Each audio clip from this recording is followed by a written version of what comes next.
존경하는 국민 여러분, 오늘은 대한민국이 건국 후에 다시 세워지는 출발점이 되는 날입니다. 그 이유는 잠시 후에 여러분들이 알게 될 것입니다. 문재인 대통령에 대한 말씀을 오늘 드릴 텐데, 사람이 이 세상에 태어나서 거짓말을 한 번도 안 하는 사람은 거의 없을 것입니다.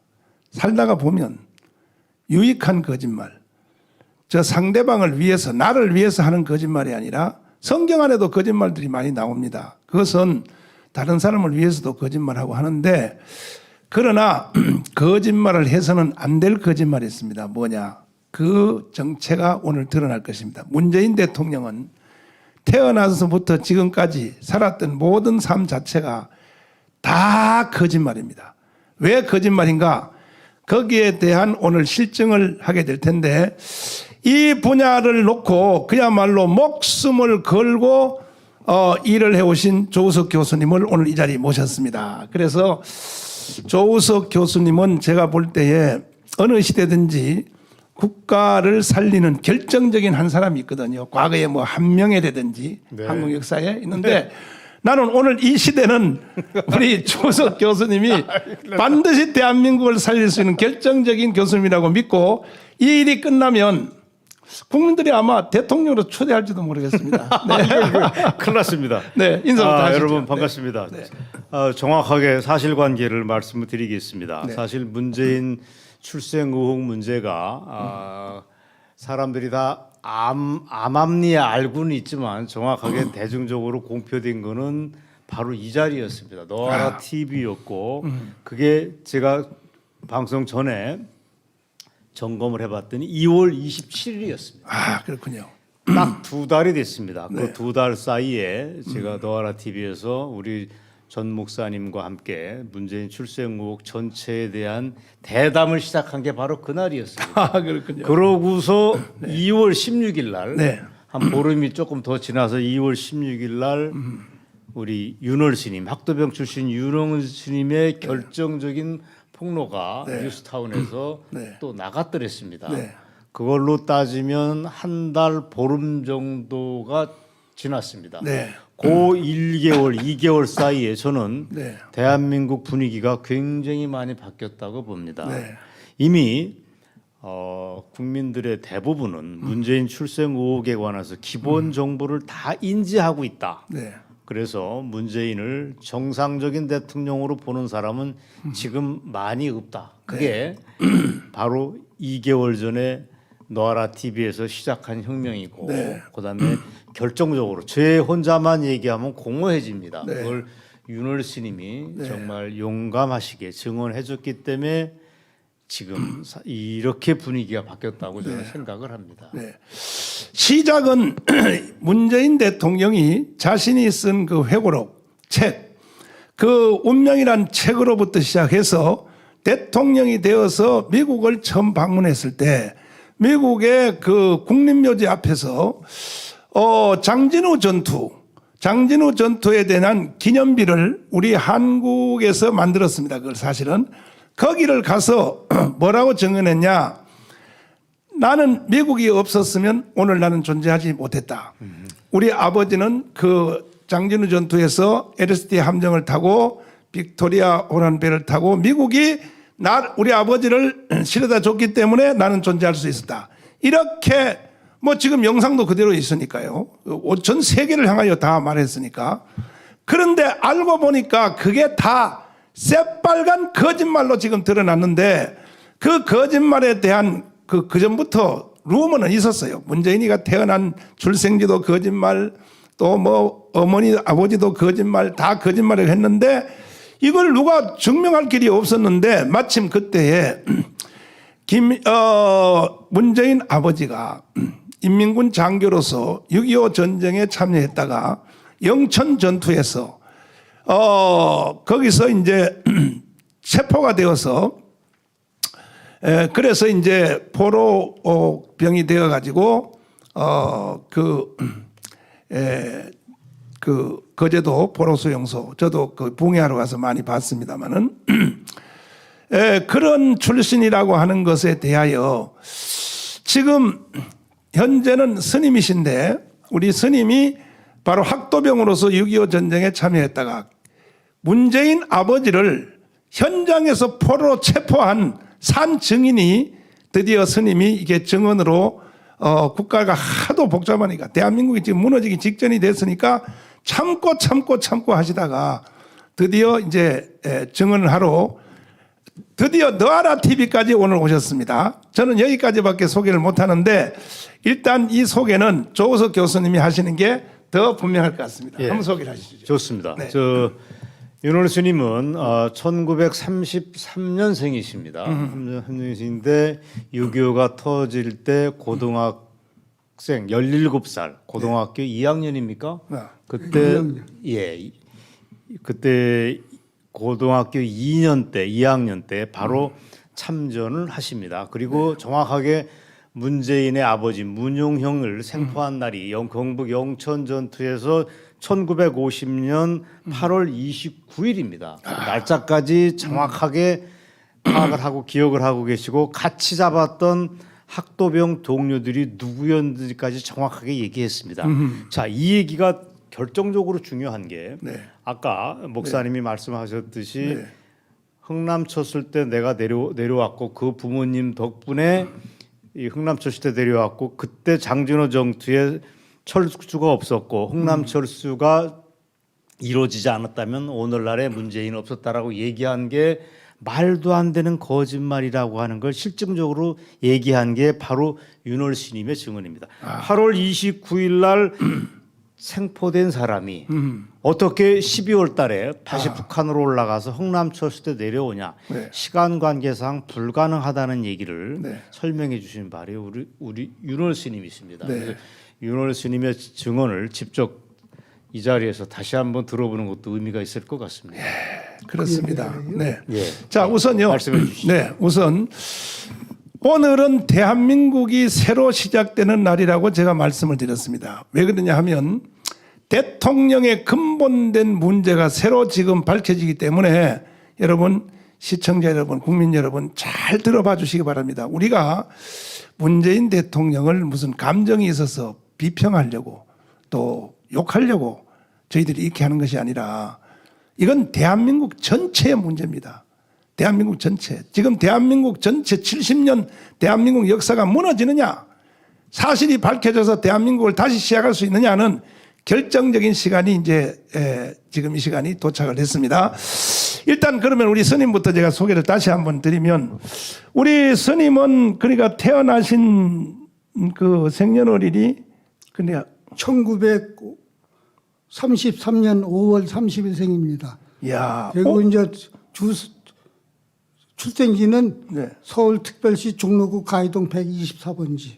그럼 올해 연세가 어떻게 되십니까? 그러니까 89세. 이야. 89세. 근데 이제 생년월일이 5월 30일이니까 지나지 않으니까 시방은 이제 만 86세로 돼 있죠. 네. 근데 앞으로 두 달 후에는 이제 만 87세가 됩니다. 네. 88세 참. 아, 그러시군요. 그런데 6.25 일어날 때 학도병으로 참전하셨다 그러는데 그때 다닌 학교는 그럼 어디에서 다녔습니까? 고등학교. 이제 출생지는 서울인데 네, 서울인데. 이제 일본하고 중국하고 전쟁을 하니까 일제전쟁. 네. 그게 이제 37년 1937년에 이제 일제전쟁이 일어나니까 네. 이제 할아버지 고향인 논산으로다가 이제 피난 가서 네. 논산도 이제 초등학교 이제 다녔고 네. 거기서 이제 또 천주교의 그 카톨릭 고등학교에서 대근고등학교라고 네. 이제 우리나라 초대 신부가 네. 김대근 신부입니다. 네. 거기 이제 고등학교를 다녔죠. 네.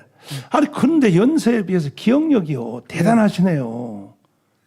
기억력이 좋아요. 예, 말씀도 잘하시고. 지금도 이제 건망증이 덜어 있는데 아직도 건망. 근데 저보다가 더 건강하신 것 같습니다. 보니까. 아니요, 그러면 체중이 53kg. 그럼 고등학교 다니시다가 1950년 6월 25일 새벽 4시에 전쟁이 났는데 전쟁이 났다는 그 소식은 어떻게 듣게 되었습니까? 고등학교 때. 그때 이제 딴 집은 이제 네.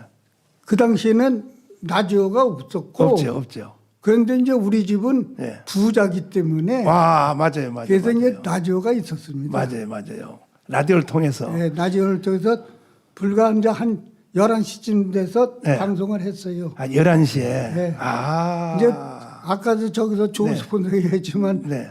이제 저 50년 6월 20일 날 일요일 날인데 네. 4시에 이제 침략을 했는데 아. 이제 이승만 대통령도 10시에 하는데 맞아요. 10시에. 이제 이승만 대통령도 이제 보고가 나오니까 네. 이제 11시쯤 아. 이제 12시 뉴스에 나왔어요. 그때 라디오 가지고 있는 가정은 부자거든요. 그때 라디오 가진 사람이 이제 거의 없고 없어요. 이제 또 유선이로다가 맞아요. 그 후에는. 유선이라는 것은 그 터널이 네. 지정돼 있지. 맞아요. 그래서 듣고 싶은 대로 못 듣죠. 못 들어요. 근데 이제 무선 라디오는 듣고 싶은 대로 아무거나 다 듣고 있죠. 저도 시골 그 의성 출신인데 우리 동네에서요. 면에서 라디오를 동네별로 한 개 나눠줬어요. 그래가지고 동네 전체에서 라디오 하나밖에 없었는데 그러면 이제 그때 이제 아셔가지고 학도병을 모집한다 하는 그런 말씀은 어떻게 듣게 되셨나요? 그런 학도병을 모집한다는 소리 그런 소리는 못 들었고 네, 못 들었고. 그리고 이제 7월 15일경에 네. 이제 어디 거정 왔다 어디 거정 왔다 아. 그런 소리를 들리니까 아. 7월 15일경에 이제 대전으로 갔어요. 아, 대전으로 가서 이제 간 것이 네. 대전에 온 것이 그 1사단 15인들입니다. 아니 근데 그 누가 이제 가라고 그 군대에서 모집을 했나요? 아니, 동네 분들이 추천을 했나요? 모집을 했는데 예. 나는 모집한 거를 모르고서 그냥 모르고 이제 피난 가려고 비랑 가려고. 가려고 이제 대전에 보니까 네. 이제 1사단 15인대에서 그 군인을 모집한다고 아, 군인을 모집한다고 이제 네. 광고를 써붙여서 네. 우리는 나이가 미달이라 군인을 못 가고 아하. 그래서 이제 학도병으로 갔죠. 그럼 그때 연세가 어떻게 되셨나요? 그러니까 신은 나이도 18살, 만으로는 18살. 이제 5월 30일이 지났으니까 네. 만으로는 17살이죠. 그러면 그 들어가셔서 훈련 과정을 뭐 일주일이라도 훈련을 하고 아니 훈련이 없고 없고 총 쏘는 법. 총 쏘는 법. 이게 이제 네. 총 쏘는 법을 이제 네. 가르쳐 주는 게 네. 그건 1시간도 안 걸리고 총 쏘는 도 가르쳐 줘요. 네. 그리고 총을 한 방 쏘라고 합니다. 네. 그리고 이제 총 한 방 쏘고서 네. 이제 잘못하면 탄창이 튀어나오면 그렇지. 쫓아가서 어떻게 네. 또 탄창 지르느냐고 아. 물어보고. 그때 총이 M1이었어요, 칼빈이었어요. 근데 나는 첫 번에는 애망이고 칼빈거 아무것도 안 가졌고 아하. 이제 가서 그 학도병으로 지원을 하니까 네. 이제 얼굴이 하얀하니까 네. 이제 잘 먹고 잘 지냈으니까 그렇죠. 하얀하니까 네. 집으로 가라고 어허. 이제, 이제 대대장이 네. 이러면 집으로 가라고 네. 그래서 이제 네. 나는 완석군이 손자라 집으로 가면 이제 빨갱이 때 죽는다고 아. 그러니까 네 얼굴에다가 완석군이 손자라고 써붙였냐고 아하. 그래서 가라고 아하. 그러니까 못 간다고 예. 그러면 따라오라고 그랬더니 추사반을 시켜요. 지사병. 예. 네. 밥하는 거. 그래서 이제 추사병을 했는데 네. 이제 상주 낙동에서 전쟁을 할 때 네. 겁이 나니까 네. 등치 큰 놈이 와서 네. 내가 추사반 할 테니까 그 내 총 가져. 네. 그래서 나 없어졌다고 총 갖고서 그 총을 어떻게 쏘냐가 이렇게 네. 이렇게 쏜다고 참냐. 이제 바꾸자가는 네. 그래서 이제 애망총을 가지고 이제 상주 낙동에서 전투하고 이야. 그러고서 이제 상주 낙동에서 이제 다부동으로 가서 이제 전투했는데 여기서 할 소리는 하지만 이제 시방 백선엽 장군 욕하는 사람이 참 많습니다. 맞아요. 친일파라고. 네. 그런데 사실 그분은 친일파가 아니고 네. 모든 사람을 사랑하는 애국자입니다. 네. 네. 네. 네. 네. 네. 머리끝서부터 발톱끝까지 사람을 사랑하는 사람이에요. 네. 그건 잠시 후에 또 다시 하기로 하고요. 근데 스님은 어릴 때부터 이 정신 상태가 대단하셨네요. 왜냐하면 일단은 전쟁 났다 그러면 아니 그 자진해서 거기 뭐 대전을 왜 갑니까? 저 산속으로 도망을 가버려야죠. 그 도망 안 가시고 그 저 일사단으로 거기 저 학도병으로 들어가시고 또 치사병요. 그거 돈 주고도 못 들어가요. 사실은 군대 가면 치사병 들어가려고 막 부모들이 와서 막 빽을 쓰고 하지 않습니까? 그게. 근데 치사병 하면 편하고 좋은데 세상에 또 치사병하고 또 한 취사병은요. 네, 네. 이제 학도병이 이제 한 200명 되고 아, 이제 군인들이 이제 대대다니니까 네. 이제 한 7, 8명이 되죠. 그렇죠. 근데 이제 쌀 한 가마니를 밥을 하면 네. 한 가마니가 80kg 아닙니까? 그렇죠. 하면 사람 300명밖에 안 돼요. 네. 근데 그 당시에는 네. 쌀에 돌이 한 바가지씩 나옵니다. 쌀 맞아, 한 맞아, 바가지가. 맞아. 옛날엔 그래요. 지금 어제 예, 옛날에는. 석발을 안 하니까. 네. 그거를 이제 일주일을 하고서 이제 상륙 낙동전투에서 이제 네. 총 받고 자서 이제 총을 받고서 애망총을 갖고서 이제 아. 전쟁을 계속했죠. 그러면 그 유명한 다부동 전투. 다부동 전투에서 이제 1사단 15연대 2대 네. 7중대에다가 이제 예. 갖고서 이제 전투를 했죠. 네. 그러면 거기서 전투하시다가 네. 영천으로는 그때는 낙동강이 방어가 됐는데 왜 영천으로 글로 밀려가야 아니 돼요? 그것은요. 네. 인민군 11사단 포병 단장이 대대장이 네. 정봉욱 장군이라고 중자로다가 기순해 왔어요. 아. 이게 8월 13일 날인데 아하. 그게 기순해 오니까 네. 이제 작전이 들어서 이제 포를 갖다가 이제 묻어놓은 거 네. 그 포진지를 다 가르쳐주고 아. 그래서 그때 아. 8월 15일 날인가 이제 다부동 그 칠고에다가 저 B-29가 떠갖고서 폭탄 900발을 쐈다는 기록이 나와 있어요. 아. 그러고서 그 당시 대대장 중대장들이 13명이 기순해 왔습니다. 아하. 그래서 다부동 전투는 저 정봉욱 장군이 기순해고서부터는 이제 소강 상태에 있었어요. 네. 그런데 이제 영천에서 이제 걔네들이 오니까 네. 그러니까 이제 영천으로 가라고 그래서 이제 추락을 타고서 영천에 가서 네. 제일 첫 번째 따른 게 신령이고 네. 네. 내가 전투한 것에 이제 보현산이라고 네. 이제 1124m인가 그래요. 네. 근데 이제 400고지에서 그 수색 나갔다가 네. 이제 문재인 아버지를 생포를 했죠. 네. 그러면 그 앞에 네.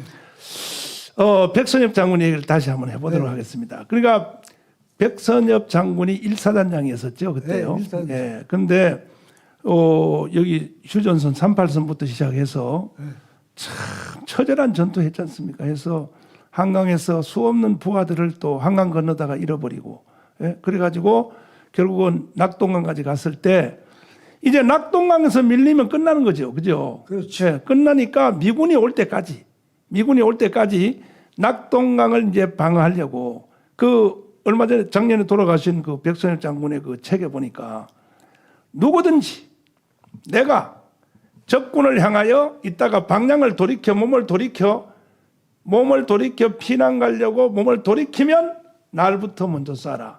부하들한테. 그렇게 말을 했다는 거예요. 그래서 그러니까 앞으로 공격만 했지 뒤에 후퇴는 없다는 거죠. 그래서 결국은 미군이 올 때까지 백선엽 1사단이 다부동 전투 유명한 그 낙동강을 지켰기 때문에 미군이 올 수 있었잖아요. 그런데 오늘날 백선엽 장군을 말이죠. 욕을 하고 말이지. 뭐 친일파라 그러고 말이지. 이런 나쁜 놈들이요. 지금 이 정교조들한테 교육받은 애들은요. 백선엽이가 나쁜 놈인 줄 알고 얼마 전에도 그 꼴 좋은 말이지. 동작동 국립묘지에도 모시지도 않고 대전에 현충원에 모셔놓고도 거기다도 그걸 파내라고 말이야. 와서 묘비에다 불을 지르고 막 그랬거든요. 얼마 전에. 아니 그 직접 그 밑에 부하였었으니까 그때요. 내가 얘기할게요. 네, 백선엽 장군은 네, 이제 저 1920년생이에요. 아, 그래서 작년에 이제 백달에 돌아가셨는데 네, 네. 그분이 만주 저 신경에 있는 네. 지금은 이제 모르는 신경에 있는 망군 공관학교. 군관학교 2년제 군관학교를 나왔어. 네, 거기서 이제 소위야. 아. 그러면 23살이야. 네, 그러면 초급장교가 무슨 친일파 노릇을 해. 그렇죠. 그러면 독립운동하는 사람을 갖다가 토벌했다고 그러는데 네. 토벌했다는 증거가 없어. 네.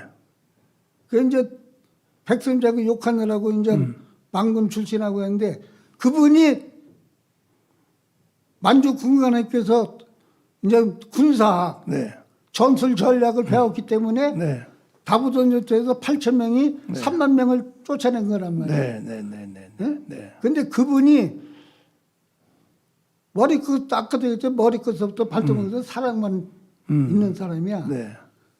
이제 학생이고 쫄병이고 지나가면서 네. 등어리에 뜨르기야 수고한다. 아, 그렇군요. 네. 네. 그렇게 네. 사랑이 넘치는 사람이야. 네, 네, 근데 네, 네. 똑같은 아, 동생 아, 네. 백선엽. 백인엽. 백인엽. 백인엽이가 15던 15인데 연대장했어. 네. 네. 근데 이제 인천에 그 인하공대가 네. 설인학원이야. 맞아요. 백선엽이 선자하고 백인엽이 인자하고 설인학원이야. 네. 인하공대가 네, 네, 인하대학교가. 네.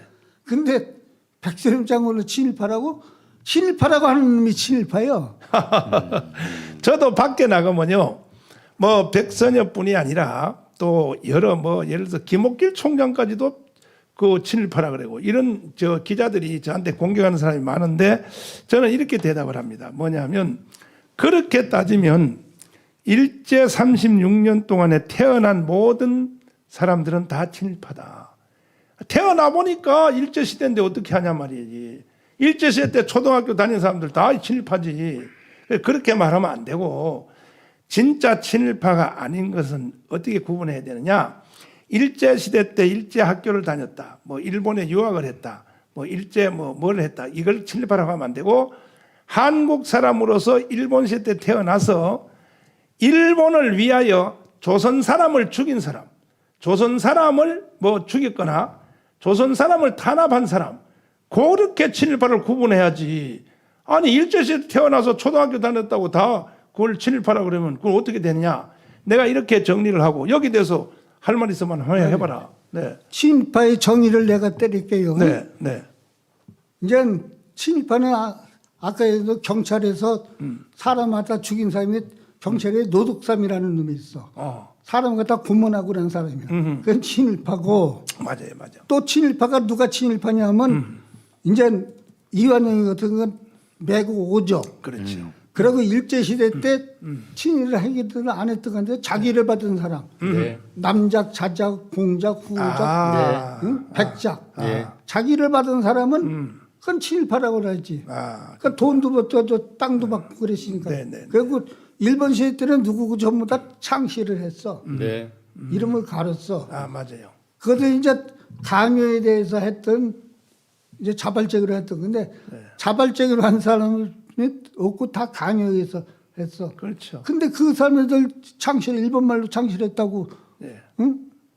친일파라고 할 수 있어? 네, 근데 이제 저 출원 이광수도 친일파라고 그래. 맞아요. 다 친일파예요. 그 이제 이광수는 강압에 의해서 네, 학도병가라고 네, 얘기했다고 돌아다니면서 학도병가라고. 네. 네.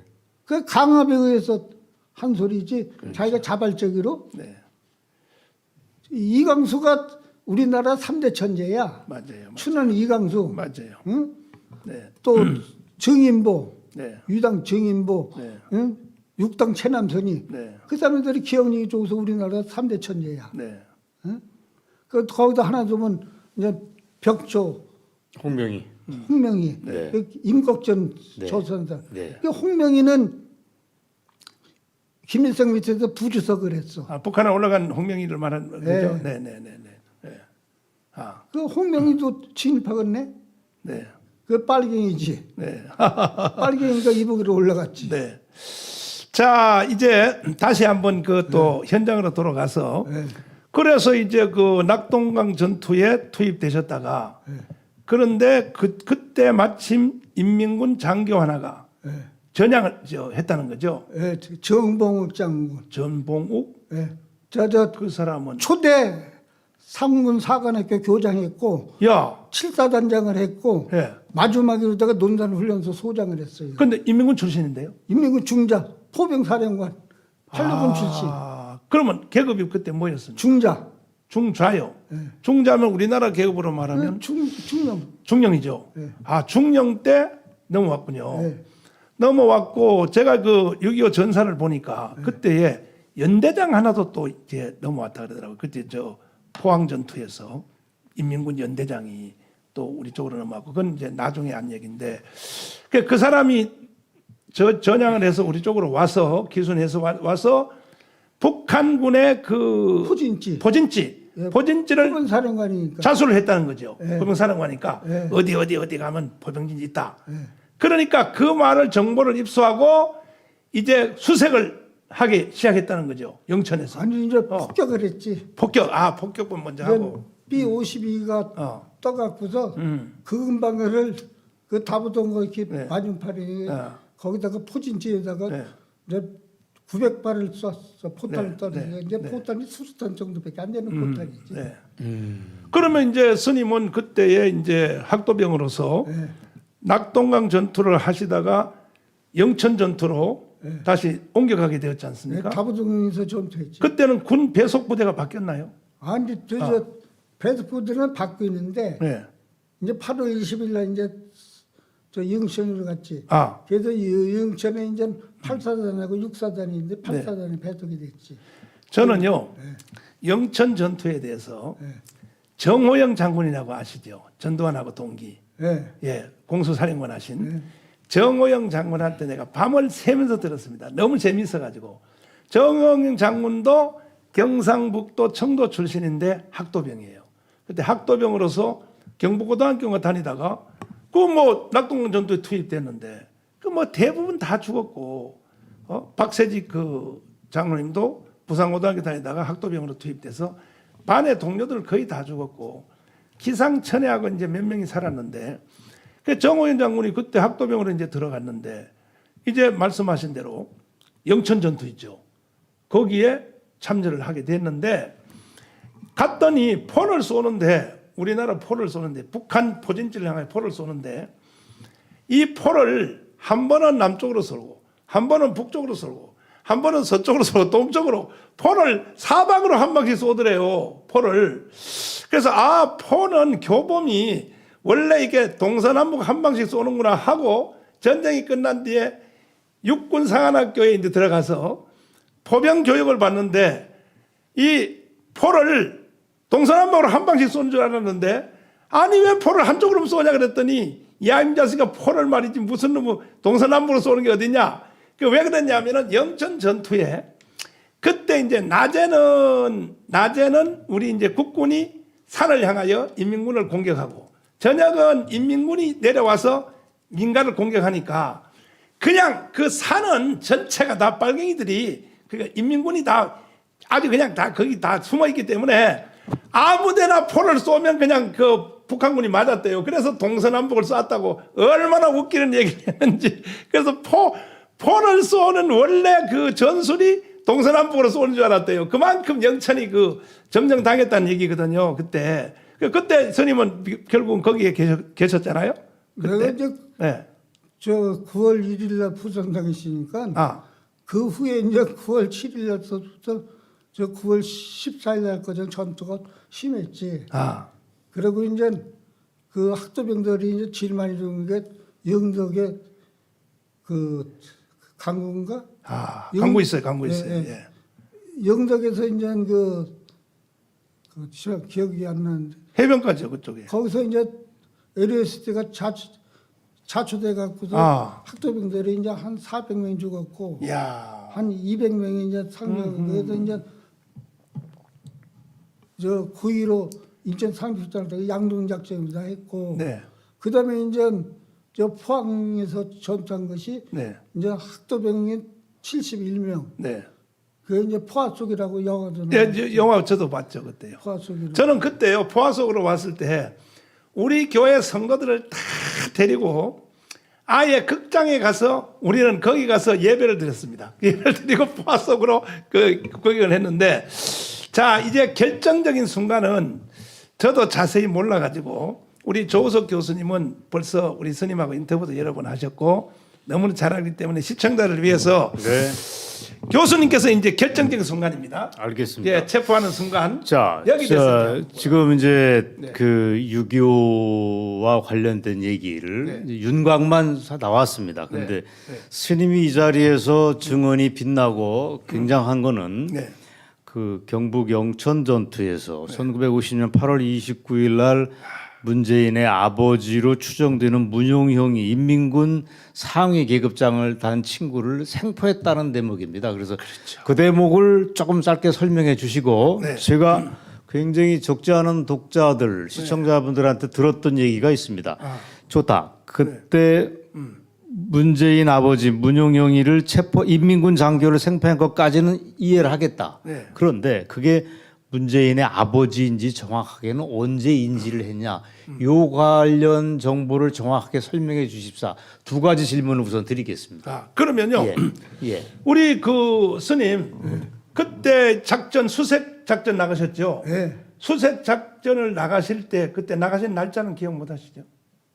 8월 8월 29일이죠. 8월 정확하게. 그 정확하죠. 그러면 그 나가실 때가 아침입니까? 점심 저녁? 아침 10시쯤 했어요. 아침 10시에. 그것까지 분명합니다. 아. 예. 그때 수색 나가실 때 몇 명이 나가셨어요? 3시. 3명이요. 그럼 다 학도병이었습니까? 예, 학도병. 학도병인데 그러면 작전 임무를 아까 무슨 산이라고 그랬나요? 거기 무슨 보현산? 보현산. 예, 보현사. 보현산. 아, 보현산. 그래서 그때 윤곽을 생포했을 때 하나를 설명해 주시고 아까 이어서 제가 또 한번 보현산이 여쭤보고 대충 높이가 얼마 정도 됩니까? 1100, 높네요. 높은데. 1124m인가 어떻게 그 정도 돼요. 그럼 그날 저녁에는 바로 하루 전날 저녁에는 잠은 어디서 주무셨어요? 민가에서 주무셨어요? 아니죠. 그럼요. 호에서 자죠. 호에서. 야, 이게 호에서. 그 주무시다가 작전 명령은 이제 아침에 받아가지고 이제 작전면은 받지 않았고 안 받고 이제 학생들에게 호기심에서 호기심에서. 이제 수색 나간다고 이제 군인들한테 이제 군인 졸병들한테 수색 나가다는 건 그냥 잘 갔다 와. 어허. 그래도 수색 나갔지. 장교가 수색 나가라 명령 안 내려. 그때 밥은 뭘 줬습니까? 군대 식량은 보리밥. 보리밥이요. 네. 아. 보리밥이 그때 그 저기 뭐야 반합 있잖아요. 밥 담는 반합. 그게 그때도 있었나요? 에이, 그렇죠. 오, 그랬구나. 근데 이제 안 준 것이 네. 이제 군인한테 질표는 게 이제 군번인데 군번 안 줬고 군번 안 줬고. 이제 복장을 안 줬고 아, 복장 안 주고. 그리고 이제 그러면 탄띠하고. 탄티 철모. 이제 철모도 안 썼죠. 그러니까 학도병은 소모품이야, 소모품. 이거는 완전히 앞에 가서 총알 받고 죽으란 얘기지. 세상에 철모도 안 주고. 철모가 어디 있어? 그러면 탄띠는 줬어요? 탄티는 충설하니까 아, 탄띠 주고. 총에는 탄티 탄창이 다 따라다니지. 그렇죠. 그다음엔 그 대검은요. 대검 찌르는 거 칼. 대금도 이제 가진 사람이 있고 안 가진 사람이 있고 참. 이제 총도 네. 이제 미군의 이제 칼빙 네. 그다음에 이제 저 M1 총 아. 그러고 이제 기관단총 같은 건데 군인들이 가지고 있어요. 쫄병들은 안 줬고 아. 그다음에 일본 시대 때 이제 아. 일본 소총이 네. 이제 저 2구식 소총이라고 그래. 네. 그리고 또 인민군한테 그 노획한 총이 AK-47. 아, AK 맞아요. AK. AK-47이라고 맞아요, 이게 맞아요. 책부제인데 맞아요. 그것은 이제 총신이 길고 맞아요. 총신에 이제 어, 탄창이 껴 있지. 맞아요. 예? 네. 그거 가진 사람도 있고 총 맞아요. 못 가진 사람도 있고. 오호. 그러니까 이제 죽으면 네. 그 총 받아 갖고 이제 전쟁하는 거예요. 그때는 이제 그 6.25 때 그때는 그 뭐 제식훈련 그런 거 할 시간이 없죠. 총 쏘는 법만 가르쳐줘. 그러면 혹시 군가는 그때 배웠어요? 군가? 전후의 시체? 전에 시제는 그 후에 나왔지. 아, 그 후에 나왔구나. 전후의 시체는 자, 그 후에 나왔군요. 그래서 진도를 나가겠습니다. 아까 질문 두 개 드린 거 그때 인민군 상위 기급장을 그 친구를 생포했을 때 상황을 짧게 설명해 주시고 그다음에 아까 제가 물어봤던 그게 문재인의 아버지라는 걸 언제 인지하셨는지 두 가지 질문을 자, 드리겠습니다. 그래서 이제 예. 아침에 10시에 출발해가지고 이제 살살살살 올라갔어요? 수색하면서? 그냥 걸어갔어요? 겨서 가지 않고 그냥 네, 걸어갔어요. 우리 진지니까 우리 땅이니까 가시다가 자네들은 전 점령을 못했으니까 네. 적지지. 그러면 저기에 적이 있다 하는 낌새를 어떻게 그런 알았어요? 거 못 느꼈지. 못 알았어요? 아니 근데 저 문재인 아버지를 잡는 순간에 저는 저 이민군이 저기 있구나 하는 것을 딱 발견을. 아니 이제 우리는 세 사람이 이제 갔고 네. 자네들은 이제 5, 6명인데 네. 남해에 가려서 6명인지 또 5명인지 그거 시간이 없지. 시간이 없어요. 이제 추정 근데 5, 6명이고. 5, 6명이고. 근데 이제 문재인의 아버지는 나이가 1920년생이니까 네. 31살이란 말이에요. 31살. 네. 만으로는 30살이지만. 30살. 그러니까 동작이 뜨니까 동네 뜨니까. 이제 엎드렸지. 그 이제 숲속에 엎드리는 거를 네. 본 사람이 송열이가 봤지. 네. 먼저. 네. 송열이가 보니까 아. 송열이 칼비총을 가지고 가서 네. 이제 끌어냈지. 그러면 그쪽에서 저 사격은 안 했어요? 에? 사격. 도망가지 사격은 우리나라 땅인데 자네들 적진데 우리나라하고 마주쳤는데 자네들이 이제 예를 들어서 6대 3이란 말이야. 그렇죠. 예. 6대 3이면 예. 전쟁에서 이제 제일 중요한 게 지형지 맞아요. 누가 높은 데 있느냐 낮은 데 있냐. 예, 그런 그리고 거. 이제 차폐 은폐 맞아요. 가려도 숨을 데가 많으냐 맞아요. 예. 그거란 말이야. 네. 맞아요. 그러니까 걔네들은 이제 네. 적지에 왔으니까 네. 불리하니까 불리하니까 도망간 거지. 도망갔어요. 세 사람 만나보고서도 도망간 거지. 도망갔구나. 근데 이제 문재인 아버지는 나이가 늙었으니까 네. 도망가지 못하고 네. 도망가면 젊은 사람이 동작이 더 빠르지. 그러면 스님은 처음에 그 문재인 아버지를 발견하는 순간은 거리가 얼마나 됐습니까? 처음에 저기 있구나 할 한 때. 100m. 100m. 100m가 안 되고 한 8, 90m. 근데 처음에 그 다가서고 접근할 때 겁 안 났습니까 혹시? 아이 그때는 나 예를 들어서는 겁이 없었던 시절이지. 야 참. 아유 그총 맞으면 죽는데요. 예? 남의 죽는 것도 염려대왕이 모셔가야지 죽지. 아하. 죽고 싶다고 죽나? 네. 그래서 이제 거리를 좁혀서 100m를 가까이 갔더니 먼저 앞에 간 그 동료가 먼저 체포를 했습니까? 그러니까. 이제 도망가니까 네, 도망가니까. 이제 쫓아가서 네. 가부터서 이제 나무에서 걸려서 빨리 못 가잖아. 나무가 일직선에 이렇게 그렇지. 됐으면 이제 가는데 나무가 여기도 그리고 갈치도 그리고 이제 못 가니까 네. 도망가는데 문재인 아버지가 이제 엎어졌지. 네. 그거를 이제 우리 둘은 김철수하고 나하고는 못 봤고 네. 본 사람이 유일하게 송영열이가 봤어. 그랬구나. 송열이가 이제 칼비총을 네. 쫓아가서 이제 일으킨 거지. 아. 그래서 끌고 와서 이제 세 사람한테 마주치니까 네. 내가 이제 애망총이니까 이제 총알 8발을 이제 빼고 그렇죠. 그 탄창에다 이거 뒤에서 네. 찍으려니까 네. 기순하려고 그랬다고. 어허. 그러니까 기순하려고 그러면 왜 흰소수건 흔들지 그러냐니까 네. 흰소수건이 여기서 어디 있냐고. 어허. 그러면 난닝구 벗어서 흔들지. 네. 근데 이제 손을 난닝구니 뭐 손수건이 흔들지 않아도 네. 손만 이렇게 올리면 네. 그게 기순이야. 아. 손만 올려도. 손만 올려도 모자를 벗어서 이렇게 해도 되고. 그렇지. 네. 네. 근데 그런 표시 안 했죠. 그러니까. 안 했지. 어. 기술하는데 엎어져. 그러니까 잡히니까 그렇게 핑계 대는 거죠. 그렇지. 아. 이제 좋은 대우 받으려고. 좋은 대우 받으려고. 그랬구나. 그러니까 이제 하하. 거짓말 한다고 이제 내가 폭행을 했지. 때렸어요? 때렸지. 여기서 이거. 지금요 그 말씀 함부로 하시면 아니야 이게 괜찮아. 저기요 저 문재인이가 와서 어르신 혼내고. 아니 그게 상관없어. 그러셨군요. 때리니까 때리시니까 그랬지. 그러니까 나중에 57년도 8월 18일 날 자갈치 시장에서 만나갖고서 네. 응? 삿대질을 하면서 야이 시장 새끼야. 네. 그러고서 이제 욕하고 싸웠지. 자 그러면요 여기서 문재인 대통령한테 또 한마디를 하고를 가야 되겠습니다. 뭐냐면 청와대에서 문재인 대통령 듣고 있나 이거 빨리 스스로 도망가요. 이제는 더 이상 당신이 청와대에 앉아 있을 수가 없어. 아니 지금 스님이 성직자가 당신 아버지를 체포하는 현장을 지금 현재 여기서 증언하고 있는데 당신이 지금 이걸 듣고도 대통령은 그 자리에 계속 앉아 있겠다.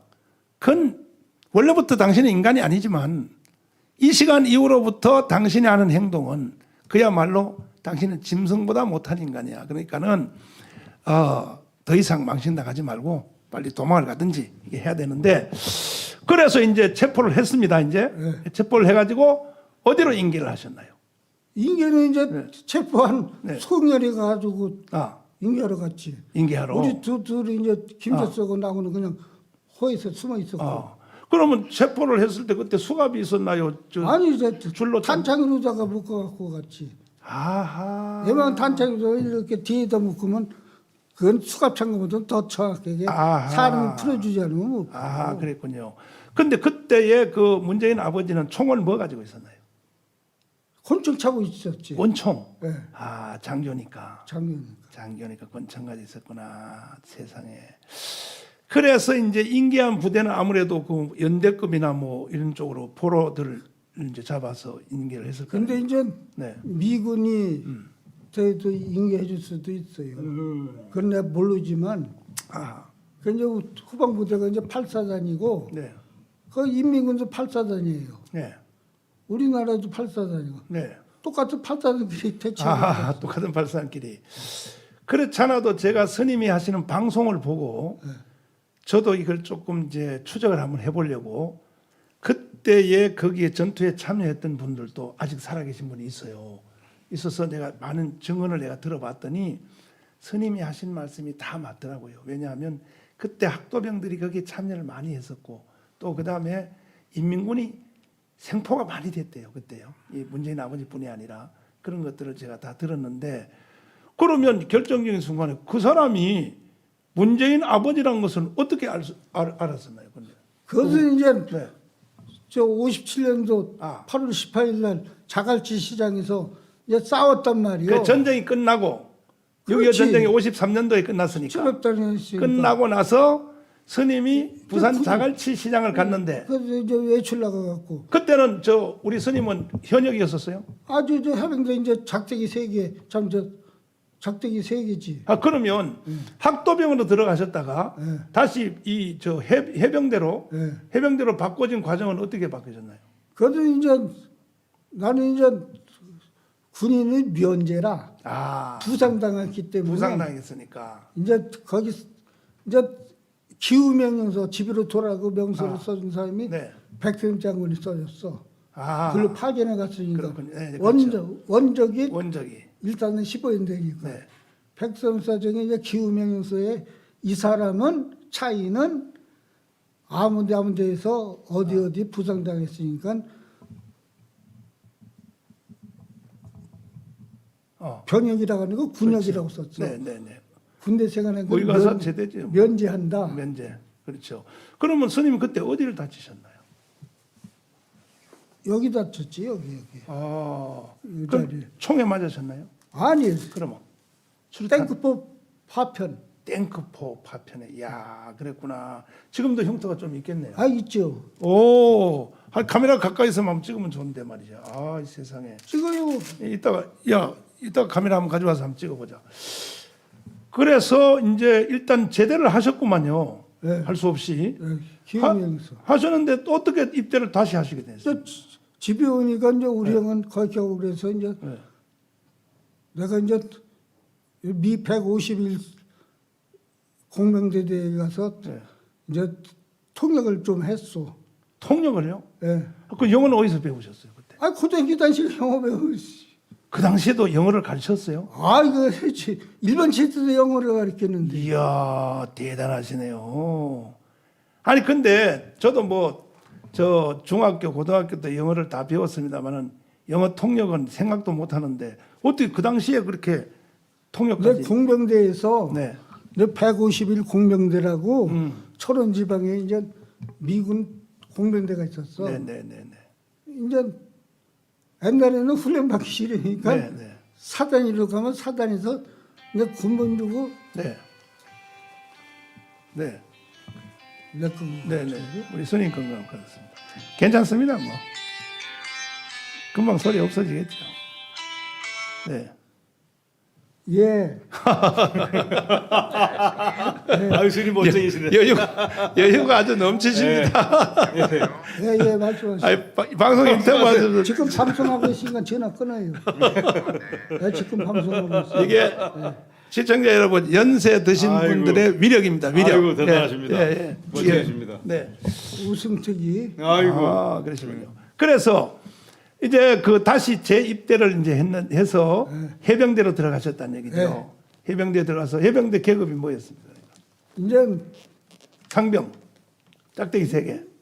상명에서 제대했죠. 아, 그런데 57년도에 자갈치 시장에 휴가를 나간 겁니까? 외출이 외출. 그때 해병대 부대는 어디 있었나요?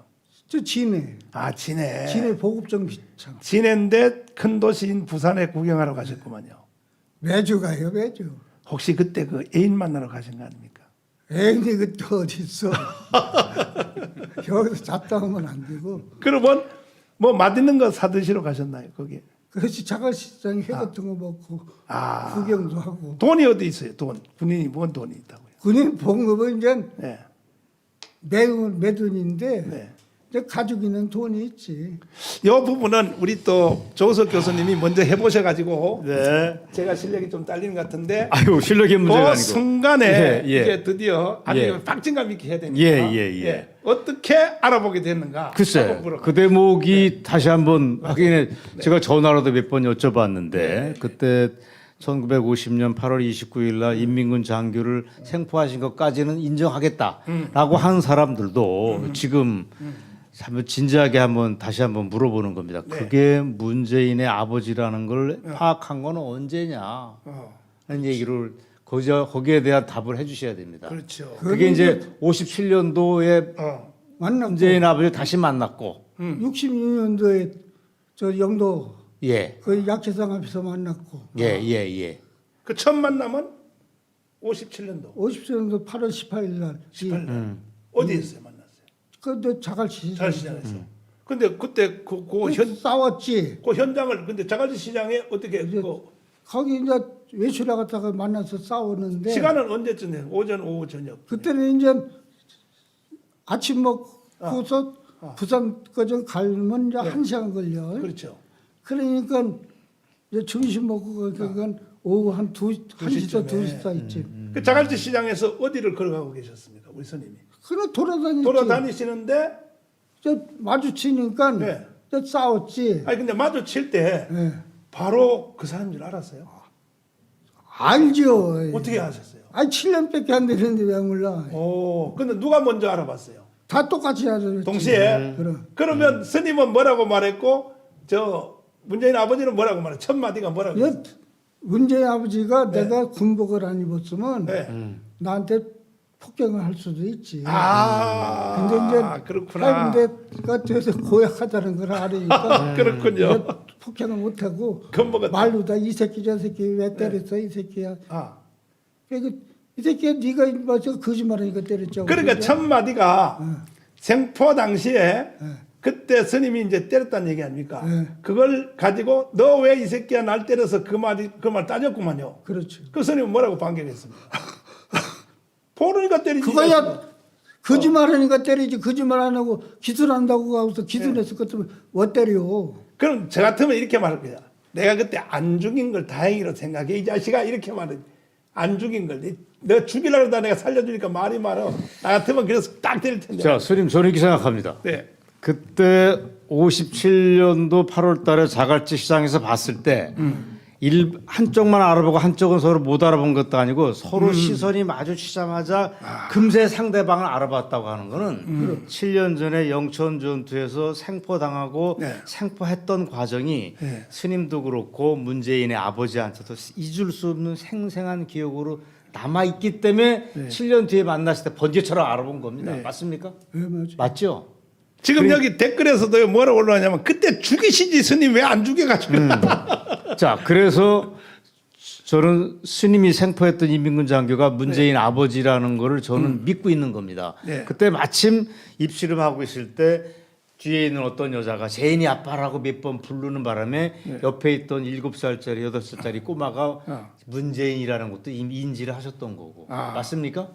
그게 많은데 솔직히 얘기해서 네.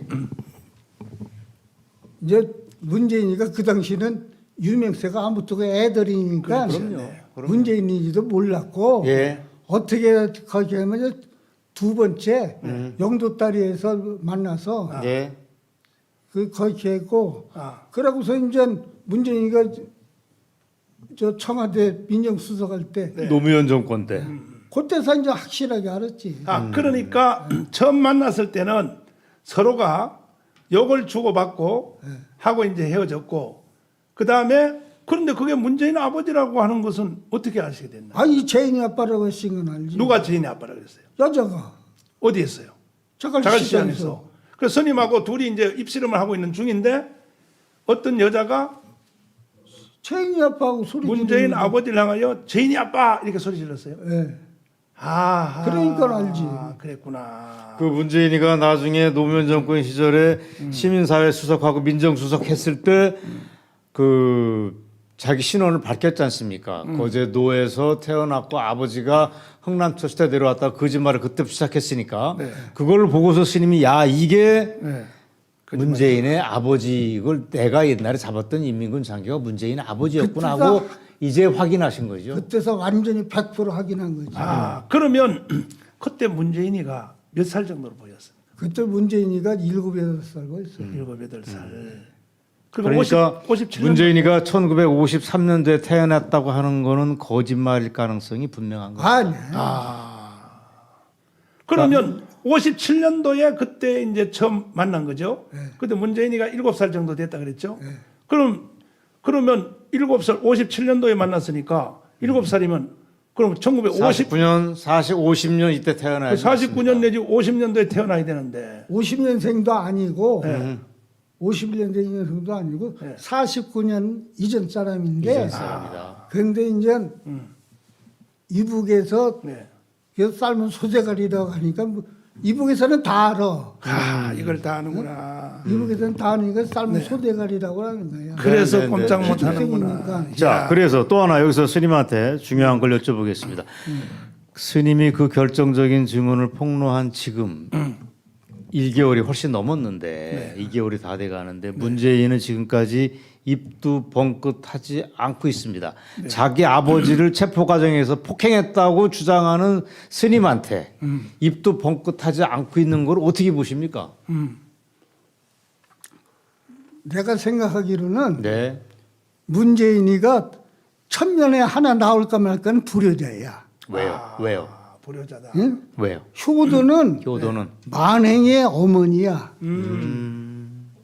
내가 거짓말을 했던 진실을 했던 지 애비를 때렸다고 그랬으면 최소한도로 다 인간이라면 네. 나를 고발해야지. 오. 근데 지금 40일이 돼도 고발도 못해. 그것은 진실이기 때문에 고발 못하는 거야. 아이고 스님이 오늘 결정적인 얘기를 하셨습니다. 자, 진실이기 때문에 고발 못하는 거예요. 효도가 만행의 근본 어머니라고 얘기하셨습니다. 그래서 효도를 못하는 사람은 정치도 못해, 네. 가정도 못 다스려, 친구도 못 사귀어, 네. 아무것도 못하는데 문재인 너는 자격이 없다고 얘기하시는 거 아닙니까 지금? 그렇지. 그렇죠. 그 얘기를 사실 저 말씀을 제가 매일같이 스님한테 전화드리는데 그때마다 저한테 얘기를 하십니다. 문재인은 왜 제 입도 뻥끗 못하는 거야? 저 녀석 저거 이야. 천하의 불효자 아니야? 나봐요. 예. 네, 기가 막. 인간이라면 인간이라면 사람이라면 제비 때린 사람 원수가 제 여기야지 돼. 그런데 그렇게 못해. 그것은 불효자기 때문에 그런 거예요. 불효자는 충성도 못하고 애국도 못하고 아무것도 못하고 거짓말이나 해갖고서 어떻게 응?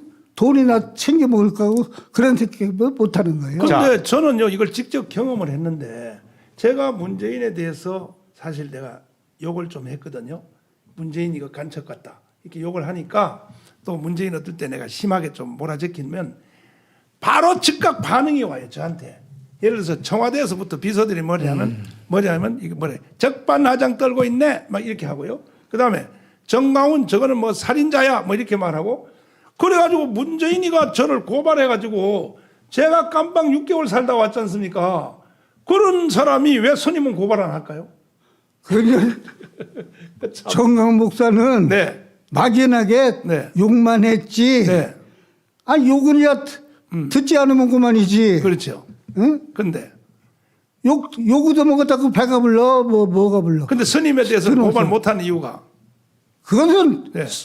진실이니까 지혜 출생의 비밀이 나를 집어넣으면 탈로가 나. 내가 거짓말했다면 거짓말은 그 반증 재료가 있어야지. 자, 스님, 저는 이렇게 봅니다.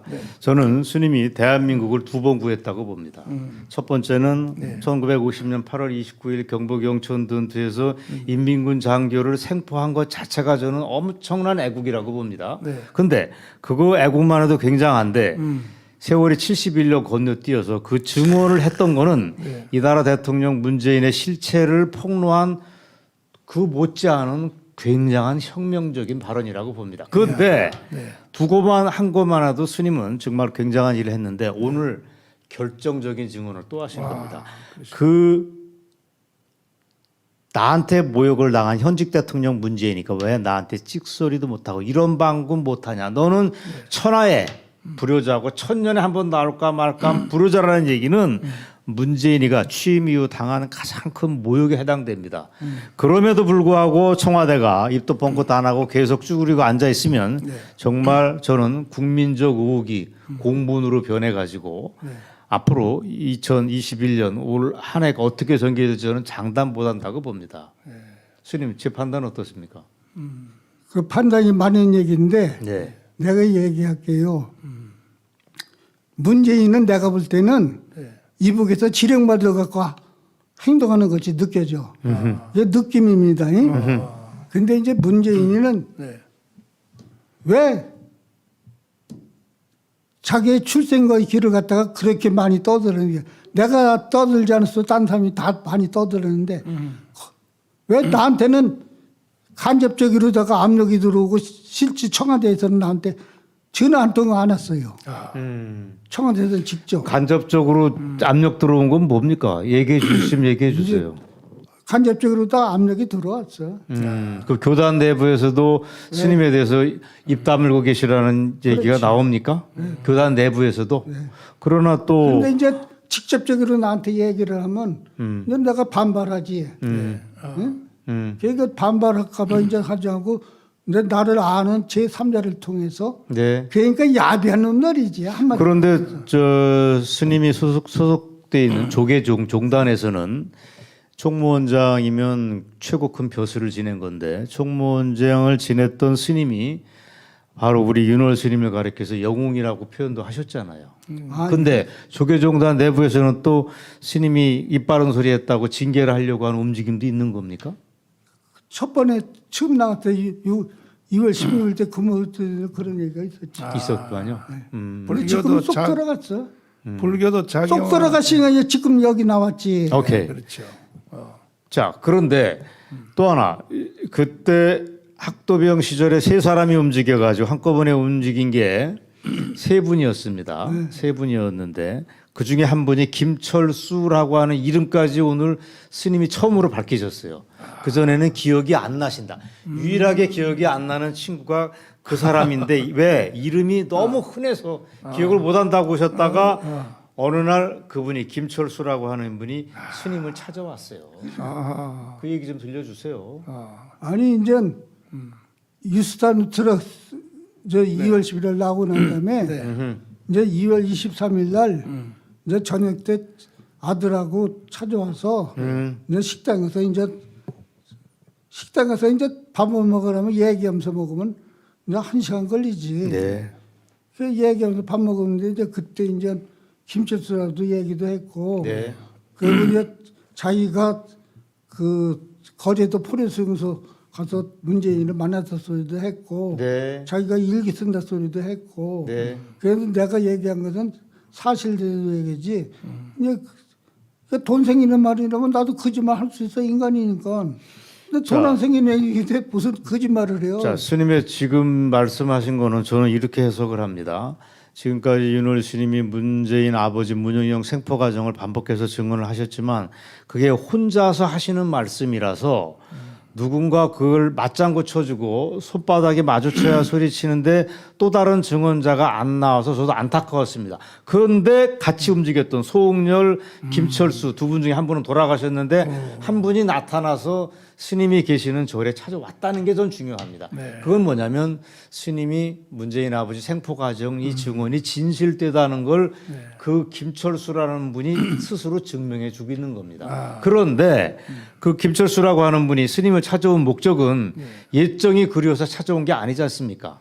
일정이 시들되고 이제 방송하지 말라고 압력을 놓으러 오신 거예요. 방송하지 말라고 찾아온 거예요. 오케이. 이야. 그 방송하지 말라고 사실상 압력을 놓으러 오셨는데 그 김철수라는 분의 아드님이 전라도 광주인지 경기도 광주인지 시의원을 지내고 있고 따라서 집안의 내력으로 봐서는 옛날에 애국적인 학도병 신분을 잊어버리고 지금 윤월 스님하고 입장이 바뀐 거예요. 아마도 아들이 거의 90% 이상이 민주당 출신이고 따라서 그 김철수라는 분을 통해서 스님의 입을 막으려고 간접적으로 움직인 거라고 저는 판단합니다.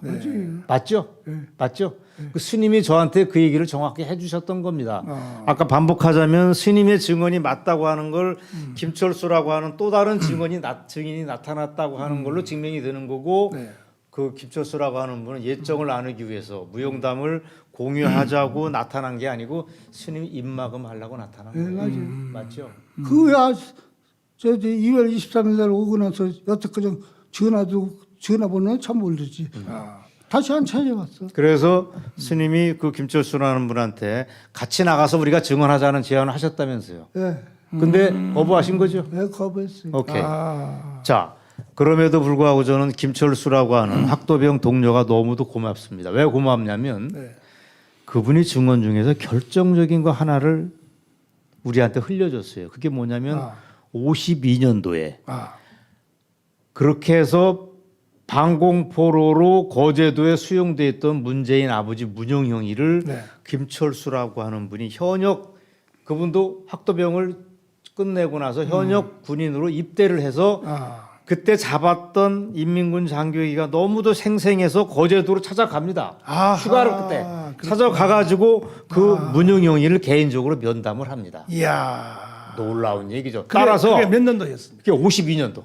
그러니까 전쟁 중이네. 전쟁 중이죠. 야, 그러니까 이건 뭘 얘기하냐면 아까 얘기한 대로 흥남 쳤을 때 내려왔다고 하는 것이 정말 새빨갛고도 새빨간 그 거짓말이라는 걸 얘기해 줍니다. 왜냐하면 50년도에 생포돼 가지고 거제도에 계속 쭈그리고 있었던 겁니다. 방공포로로. 그렇구나. 그 거제도에 있던 수용돼 있던 문용영이를 우리 스님의 학도병 동리 김철수가 가서 면담을 하고 왔다니까. 세상에. 그리고 이 스님이 이 말씀 안 하시는 걸 제가 하겠습니다. 그분의 증언이 내가 이렇게 열심히 움직였어라고 하는 걸 자랑하기 위해서 그게 아니고 그때 문용영이를 내가 면담했던 거를 내가 일기 쓰는 습관인데 일기장에 기록을 해놨습니다라고 윤월 스님한테 고백을 했어요. 이야, 맞죠? 이거는 저는 근데 그분 지금도 살아 있는 거 아니에요? 살아계신 거죠. 그때 저 사찰로 찾아오신 데가 언제였었나요? 예? 그 저 스님 계신 데 찾아온 데가. 스님이 방송 나간 직후에. 방송 나가고 나서 그리고 그때가 언제죠? 나흘인가 잡혀 있다가 대략. 22일 날인가 그러니까 그때가 정확하게 얘기하면 3월입니다. 3월. 아니지. 3월 초 2월 말.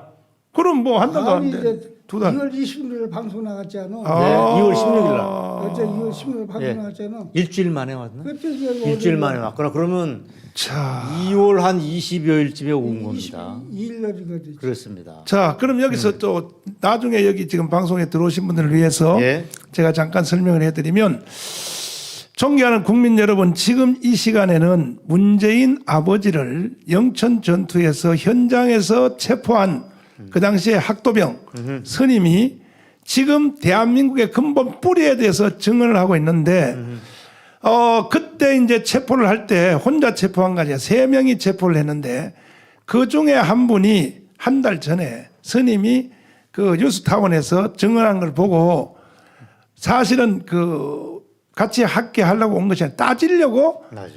따지려고 왔다는 겁니다. 따지려고. 추가 폭로 하실 거에 두려워서 입막으로 오신 거지. 입막으로. 정확하게는. 예. 근데 그분의 이름이 김자 철자 숫자. 김철수. 아.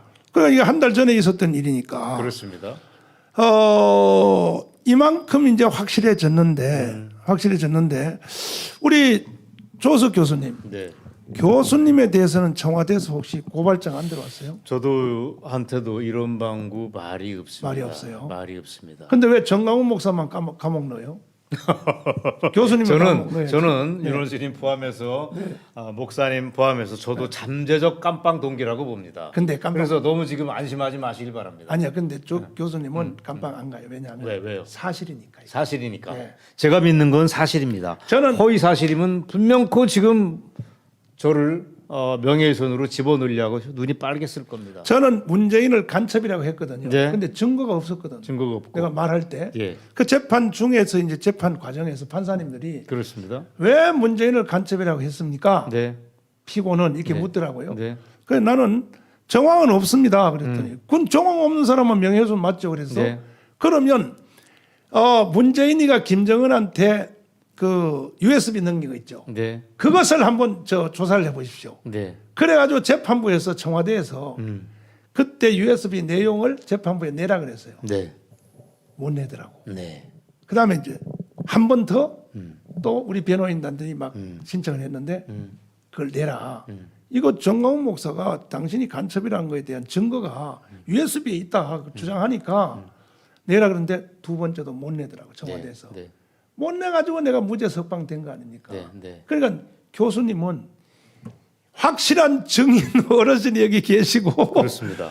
증거물이 계시고 그렇습니다. 모든 게 확정하니까 사실 대신 저 친구들이 네. 저놈들이 저한테 직접적으로 액션을 취하지 못하지만 감정적으로 괴롭히는 것도 있습니다. 아주 저 흉악한 친구들이 조심하시고. 이 저한테 네. 제가 알고 있는 정보는 이렇습니다. 지금 청와대하고 심지어 국정원을 책임지고 있는 박지원까지 이 문제를 가지고 엄청나게 부심하고 있답니다. 제가- 어마어마하게 끌탕을 하고 있답니다. 저걸 어떻게 할까? 제가 이 내용을 어. 방송 계획을 예. 조중동에다 광고 접수를 했잖아요. 글쎄 말이죠. 했더니 조중동이 다른 광고는 다 받아줬거든요. 그렇습니다. 받아줬는데 네. 이거는 광고 못 하겠다는 거예요. 못 하겠다고 그러는 거죠. 그럼 조중동이 광고 못 하겠다 할 때는 반드시 위에서 국정원이든지 누구든지 저는 움직인다고 봅니다. 손을 썼다는 얘기 그러니까 아닙니까? 문재인도 침묵하고 조중동하고 종편하고 지상파 네. 이 문제에 대해서는 서로 꽁고먹은 소식으로 가자고 암묵적인 계획이 있다고 봅니다. 네. 그러면 이 문제에 대해서 조우석이나 아니면 윤월스님에 대해서 명예훼손으로 고소하는 일을 안 하겠다고 저는 보는 겁니다. 그렇지. 그런데 쟤네들이 아까 말씀드린 대로 청와대와 박지원이가 있는 국정원에 이 문제 가지고 어마어마하게 끌탕을 하고 있고 역선전을 저한테 엄청 퍼붓고 있고 네. 눈에 안 보이게 그다음에 댓글 공작 치사하게 정식으로 대응을 못하고 댓글 공작 가지고 어마어마하게 장난치고 있고 제가 하는 방송은 100만 뷰 넘어가는 것도 있지만 뭐 얘네들이 엄청나게 노란 딱지 붙이고 노출 자체를 차단합니다. 말도 안 되게 1시간 만에 2, 3만이 보는데 아. 그다음에 24시간 지날 동안에 천이 안 넘어요. 이런 말도 안 되는 상황. 이거는 이야. 뭐냐면 제가 볼 때 다 쟤네들이 이 정식 대응을 못 하니까 이렇게 간접적으로 네. 더러운 공작을 숨어서 하고 있다는 증거로 저는 봅니다. 그렇죠. 따라서 저는 이 문제에 대해서 문재인이 숨을 곳은 없다고 봅니다. 이건 이미 국민적으로 공분이 일어나고 있고 국민들이 다 알고 있습니다. 그렇죠. 네. 그래서 오늘 스님이 네. 마침 또 한 번 증언하러 나오신 거는 문재인을 링에 올라오지 않는 비겁한 문재인에 대해서 네. 천년에 한 번 나올까 말까 한 불효자라고 얘기한 거는 문재인으로서는 최악의 모욕을 당한 겁니다. 문재인이 저는 결심을 할 때가 지금이라고 봅니다. 그러면 스님, 그 문재인 대통령이 대통령 돼서 자기의 자서전도 그렇게 썼고 미국 가서도 떠들대기를 우리 아버지는 흥남부두 철수 때 왔고 지는 그 태어났다 이런 말을 처음에 들으실 때 그때 속에서부터 저놈이 거짓말하는 나는 거야. 이제 군사학을 배우지 않고 일반 이제 민간인인데 네. 이제 포레 신문할 때 넉 달이나 석 달인데 포레 신문은 하루 이상 안 해요. 그렇죠. 거물급 아닌 다음에. 근데 문재인이 아버지가 네. 이제 상일 것 같으면 이제 초급 장교야. 초급 장교. 이제 중급 장교. 그렇죠. 그러니까 이제 검지는 안 했고. 네. 그러니까 이제 문재인이 이제 자서전 운명에서도 지 아버지가 이제 노무자 했다고 하는 것은 네. 그건 이제 철조망 안에서 노무자 노릇을 한 거야.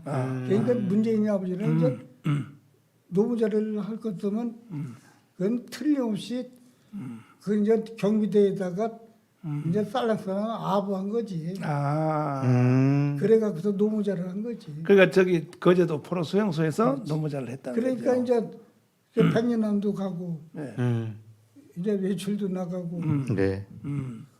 그런 거지. 그러다가 이제 지 마누라가 번쳐가 이제 안선욱이라고도 얘기하고. 네. 네. 그러면 교수님, 네. 문재인이가 그 낙동강 전투에 오기 전에 네. 그 일본 시대 때 그 북한에서 네. 그러니까 함경도입니까? 네. 네. 거기서 뭘 했습니까? 그래서?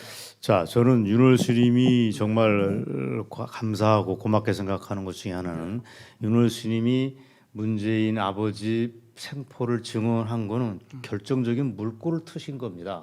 그래서 바로 제2의 증언자 김인호 선생이 또 나옵니다. 아, 그분은 누구예요? 그분이 96세 되신 분인데 아, 근데 국군 방첩대 출신입니다. 아.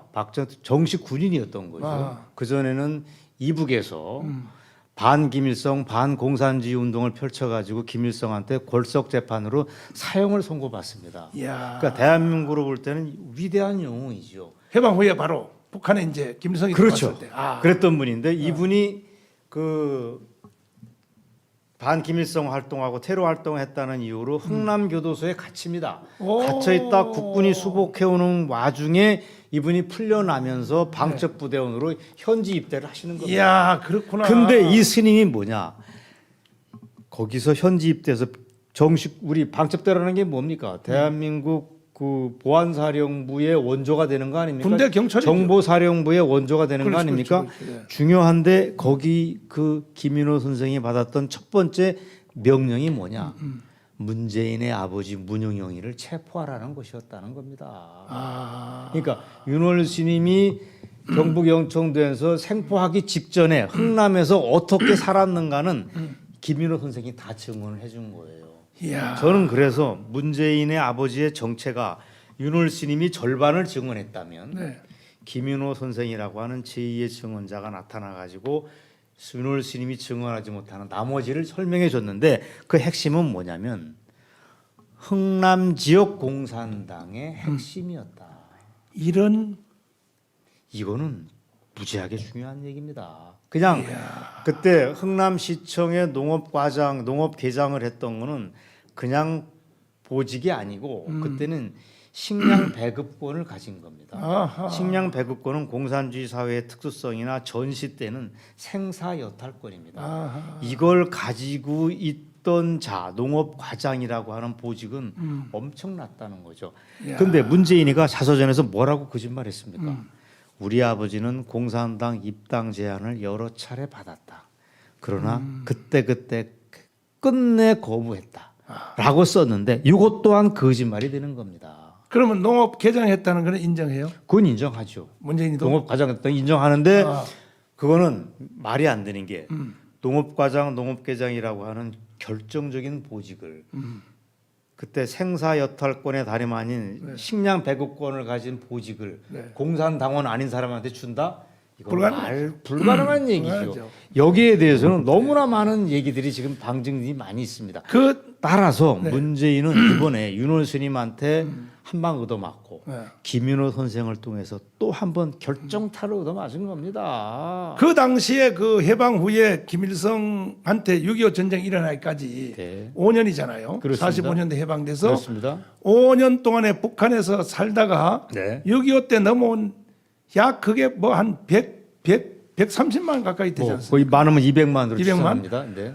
그분들이 그때 문재인 동네에서 같이 살았던 사람들이 많이 있을 거 아닙니까? 그렇습니다. 그분들 중에 한 분이죠. 증언하신 분이 그러니까 방첩대장 하신 분이 아닙니다. 그분은 별 평양도 사람입니다. 평안도 사람. 그러니까 뛰는 무대가 달랐습니다. 아. 달랐는데 공교롭게도 흥남교도소에서 이 수복됐을 때 네. 흥남교도소에서 풀려나신 거예요. 아, 그랬구나. 그러니까 그 동네 사람은 아닙니다. 아, 그렇구나. 그런데 네. 저는 이 김인호 선생하고 우리 네. 윤월 스님이 참 정말 잊을 수 없는 문재인의 정체를 밝혀준 위대한 증언자라고 봅니다. 대한민국이 정상화되면 저는 윤월 스님하고 김인호 선생 두 분을 정말 정말 대한민국의 영웅으로 대한민국을 두 번 구한 영웅으로 저는 정말 제대로 이해해야 된다고 봅니다. 그러면 문재인의 거짓말은 명백합니다. 문재인의 아버지가 북한에 살았을 때부터 그것도 다 거짓말. 그것도 거짓말. 예. 나중에 뭐 여기 저 흥남부두 철수해서 그것도 거짓말. 예, 배 타고 내려왔다 그것도 거짓말. 그것도 거짓말. 그다음 뭐 제주도 포로 수용소에서 문재인이가 태어났다 그랬나요? 예, 그것도 거짓말입니다. 그것도 거짓말. 왜 거짓말이 되냐면 네, 문재인이가 공식적으로 생년월일이 어떻게 되냐면 1953년 1월 24일생입니다. 아. 자, 문재인 아버지가 언제 그 방공포로를 풀려납니까? 53년 7월이나 8월, 9월달에 석방됐을 겁니다. 그렇죠. 27년. 그러면 53년도에 거제도 포로 수용소에서 문재인이가 어떻게 태어납니까? 그러네. 민간인 여자를 언제 만납니까? 그러네요. 최소한 52년도 초에 여자랑 합방을 해야지 문재인이가 나오는데 네. 문재인은 53년도 1월 24일 날 태어났다는 거는 본인도 믿지 않는 거짓말이라고. 그럼 문재인이 어디서 태어났습니까? 이게 미스테리인데 네.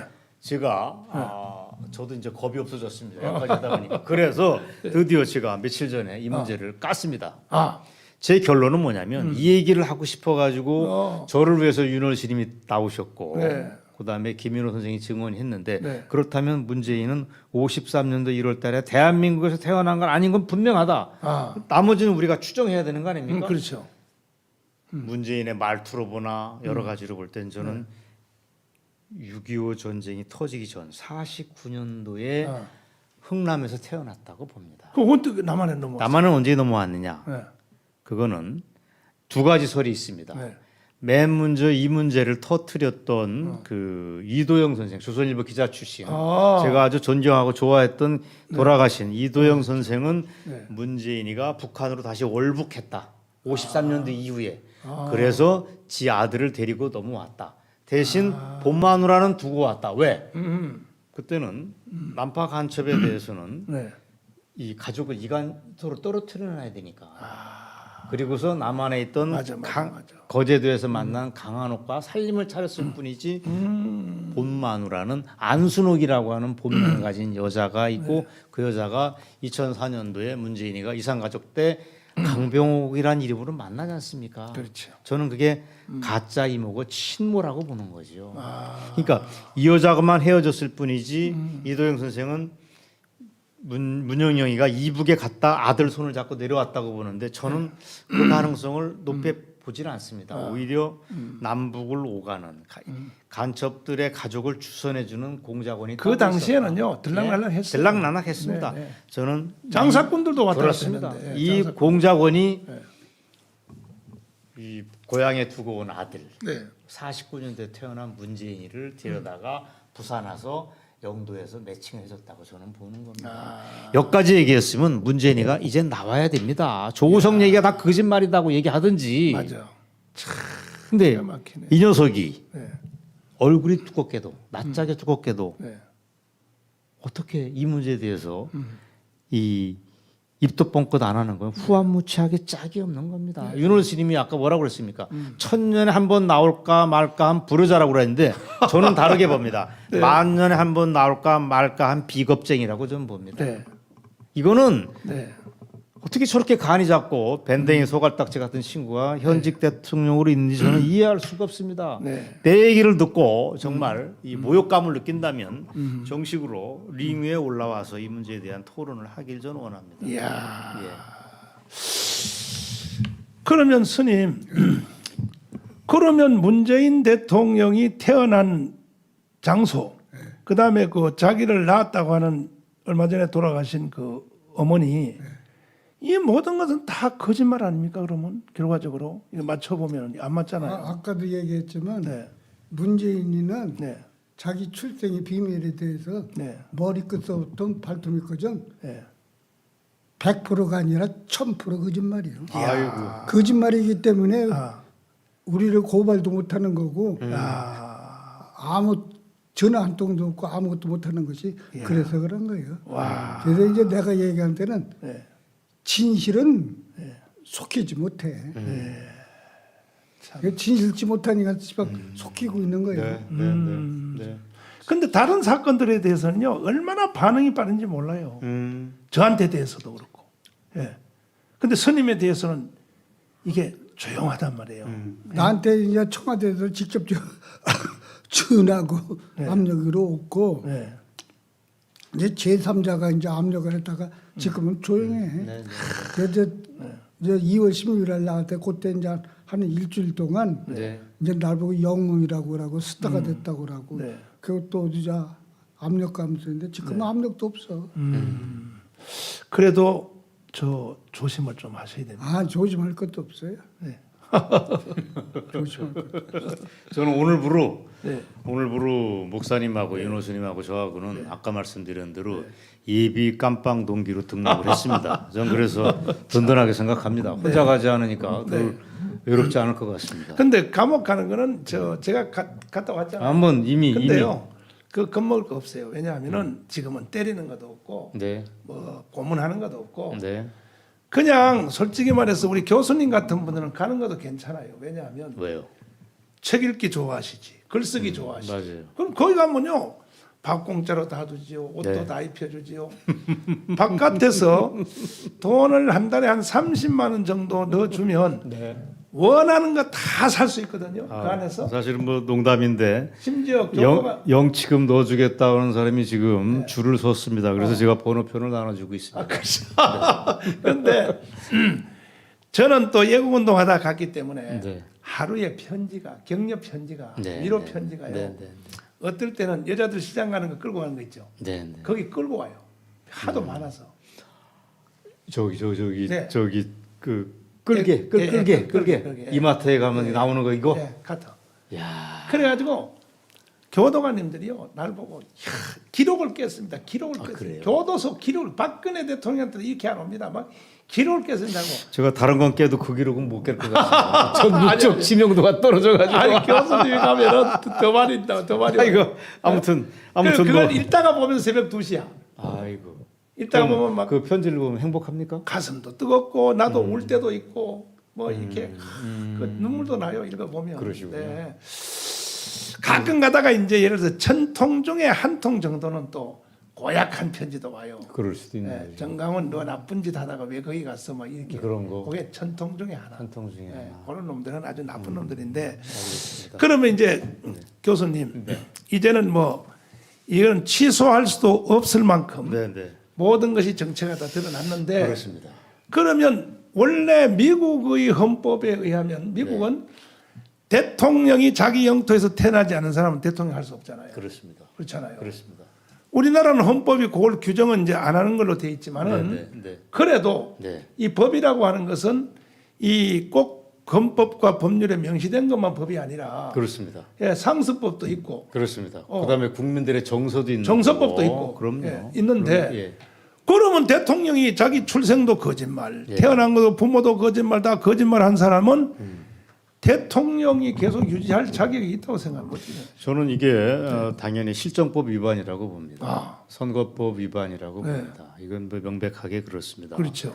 그다음에 이거에 과연 대한민국 국민들이 저런 거짓말하는 대통령, 네. 인민군 장교 출신 아버지를 둔 대통령, 그다음에 공산당에 입당했다는 걸 감춘 사기꾼 대통령을 과연 참아줄 수 있느냐 없느냐고 하는 결정적인 판단을 해야 됩니다.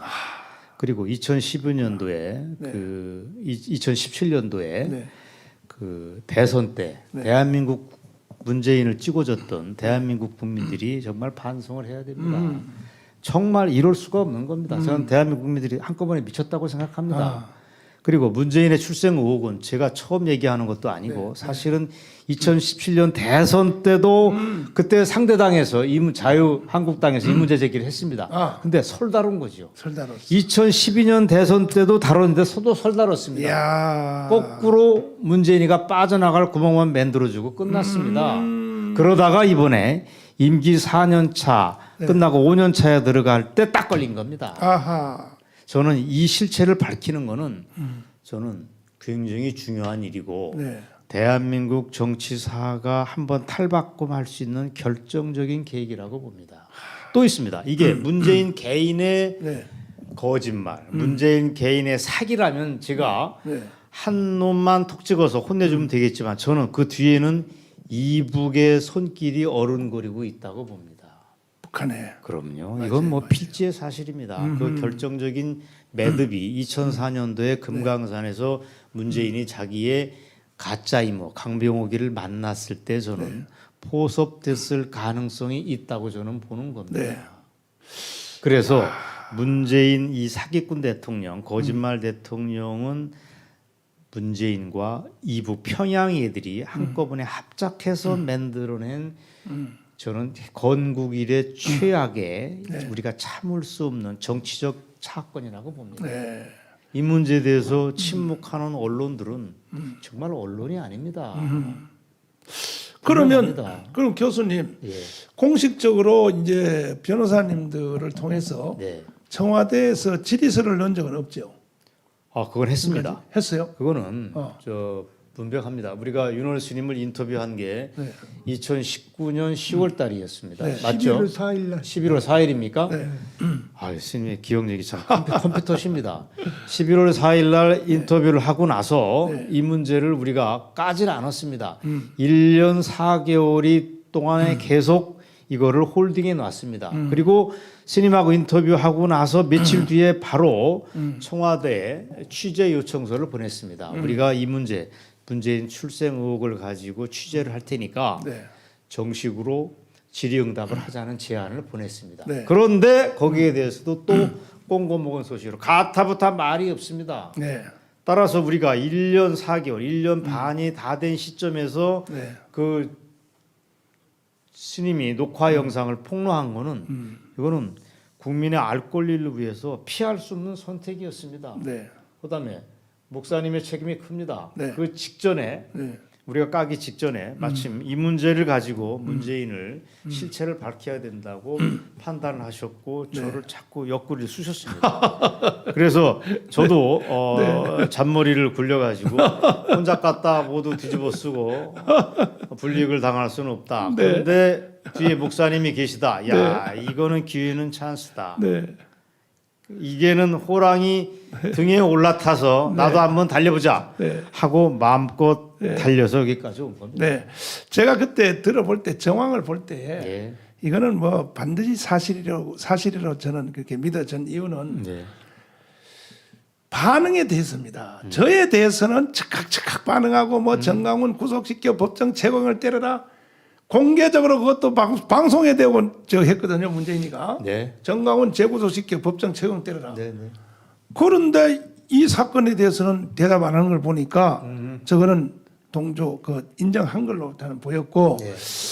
이 시점에 대해서 제가 이 시간에 우리나라의 4대 정보기관, 5대 정보기관에 대해서 공식 요구합니다. 첫째, 검찰입니다.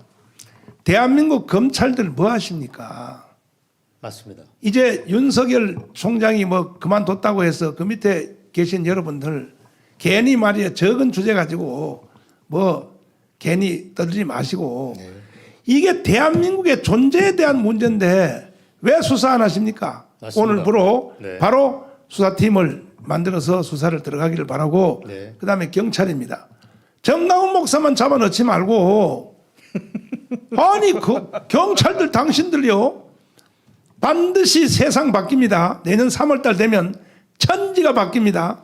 그때 가서 당신들의 직무유기에 대해서 제가 결코 좌시하지 않겠습니다. 우리 시민운동을 통해서라도 좋은 말씀입니다. 네. 그다음에 국정원 뭐 합니까? 당신들이 뭐 하는 사람들? 국민이 주는 세금 가지고 밥 먹고 사는 당신들이 도대체 뭐 합니까? 그 막대한 일련의 예산을 쓰면서 대한민국의 근본 뿌리가 흔들리는 이 마당에 당신들 왜 수사 안 해?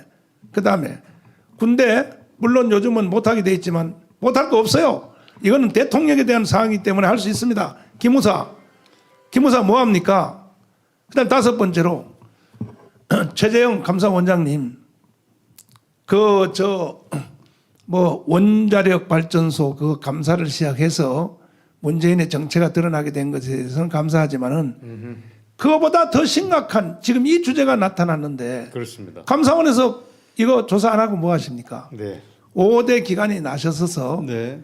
이것도 뭐 통합을 하지 말고 전부 다 각 부서에 5군데서 내일부터 바로 조사를 들어가서 네. 국민의 의혹을 풀어줘야 될 것이고 네. 대한민국의 의혹을 풀어줘야 될 것이고 네. 이거는 나라가 지금 존재하느냐 마느냐 이런 지금 판국에 아니 대한민국의 정보기관 공무원들이 침묵을 하고 계시는 것은 그다음에 언론에 대해서 저도 부탁 한번 하겠습니다. 조중동 보수 우파를 대변하는 조중동 언론이라고 하시는데 당신들 지금 뭐 하는 겁니까? 내가 지금 오늘 이 내용에 대해서 광고를 접수하려고 광고했더니 다른 광고는 내 광고 다 받아주면서 이거는 조중동이 다 짜고 광고 왜 거부하십니까? 이 광고를 왜 안 하십니까? 이거에 대해서 이제는 광고도 안 하겠지만은 이 부분에 대해서는 빨리 보도하십시오. 그리고 기자들이 이번에 LH 사건, 부동산 사기 사건 그것을 언론에서 캐는 것처럼 그거보다 더 큰 문제가 지금 문재인 사기입니다. 이걸 바로 언론에서 캐야죠. 언론 기자들이 달라붙어서 맞습니다. 꼭 그것을 해 주시기를 바라고 만약에 이 수사기관이 안 나서면 저는 이미 선포했습니다. 네. 언제냐면 8월 15일 네.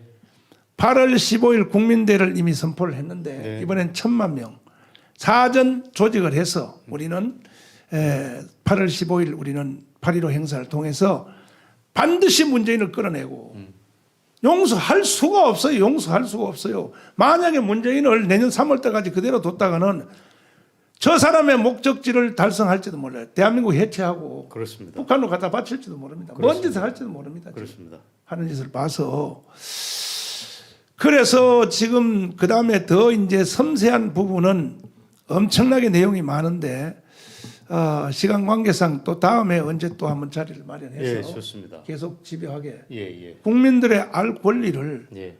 우리 스님도 그렇고 저도 그렇고 이제 저도 뭐 이제 알게 됐으니까 교수님도 그렇고 예. 국민들에게 알 권리를 사실대로 알려드려야 저희들이 하는 일을 다 하는 거 아니겠어요? 물론입니다. 그렇죠. 예. 그럼 스님 네. 이제 또 다음 시간에 네. 또 한번 이제 집요하게 더 이제 얼마든지 이제 또 해야 될 것인데 오늘 하신 내용에 대해서 총 마무리를 우리 문재인 대통령에게 한마디 해주시고 그다음에 국민들에게 한마디 해주시고 아유 좋네요. 예, 그 두 가지에 대해서 아유, 좋습니다. 한번 말씀 한번 해주시죠. 네. 먼저 네. 문재인한테 네. 말하겠습니다. 네. 민심은 천심이라고 네. 여태까지 문재인이가 해온 것에 대해서 국민들이 지금은 함의를 느끼고 있습니다. 문재인이가 대통령 처음 됐을 때 뭐라고 얘기했습니까? 네. 한 번도 경험하지 못한 좋은 세상을 맺는다고 그랬는데 좋은 세상이 됐습니까? 국방, 외교, 네. 안보, 경제. 네. 하나도 잘 된 것이 없고 전부 다가 하락했습니다. 그렇습니다. 우리나라가 어떤 나라입니까? 맞아요. 군사력은 세계 6위, 경제력은 세계 10대 경제국. 그렇죠. 근데 이북은 뭐 얼마입니까? 군사력이 25위, 경제력은 204개국가 중에서 178등. 우리나라하고 거의 그 전체 국력은 50배 이상입니다. 네.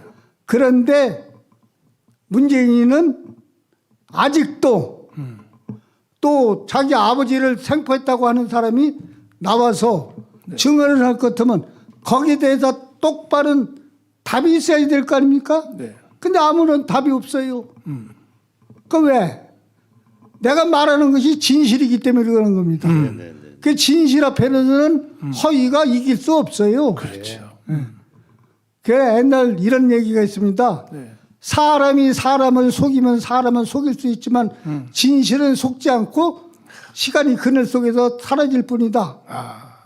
그런 얘기가 있어요. 네. 그런데 문재인이가 지금도 늦지 않으니까 네. 지가 진실하다면 나를 고발하세요. 하하. 고발 못하는 것이 하하. 문재인이가 진실하지 못하는 얘기입니다. 이야, 핵폭탄이다. 이건 핵폭탄. 그러고 시원합니다. 국민 여러분에게 네. 한마디 드리겠습니다. 네. 네. 이 너알리 대리비를 시청하시는 네. 국민 여러분께 정말로 감사하게 생각합니다. 네. 그러고 존경하고 사랑합니다. 네. 여기 모이신 분 중에서 정강훈 목사에 대해서 내가 대리비로다가 봤는데 네. 정강훈 목사님은 스케일이 아주 큽니다. 예? 태평양보다 더 커요. 그런데 여기 시청하는 분이 90% 이상이 기독교 신자라고 생각합니다. 네. 근데 기독교 신자한테 내가 얘기를 하겠습니다. 아, 네. 기독교는 무슨 종교입니까? 맞아요. 믿음의 종교입니다. 믿음의 종교. 네. 네. 불교는 깨침의 종교고. 네. 네. 근데 믿음의 종교 기독교 신자 중에서 네. 정말로 하나님의 성경을 믿습니까? 안 믿는 사람이 절반이에요. 어허. 근데 어떤 사람은 전철역에서도 보는 사람도 훌륭한 사람도 있습니다. 그런데 불교는 깨치는 것이에요. 그러니까 내가 얘기하는 것은 믿으려면 똑 떨어지게 믿고 그렇지 않으면 말해라. 근데 불교에도 믿으라고 하는 얘기가 있어요. 네. 신이 도원 공동모라. 아. 믿음은 도의 근본이여 공덕의 어머니라고. 아. 그래도 쭉 거기 가는데 길으니까 얘기 안 하고 그러고 또 이제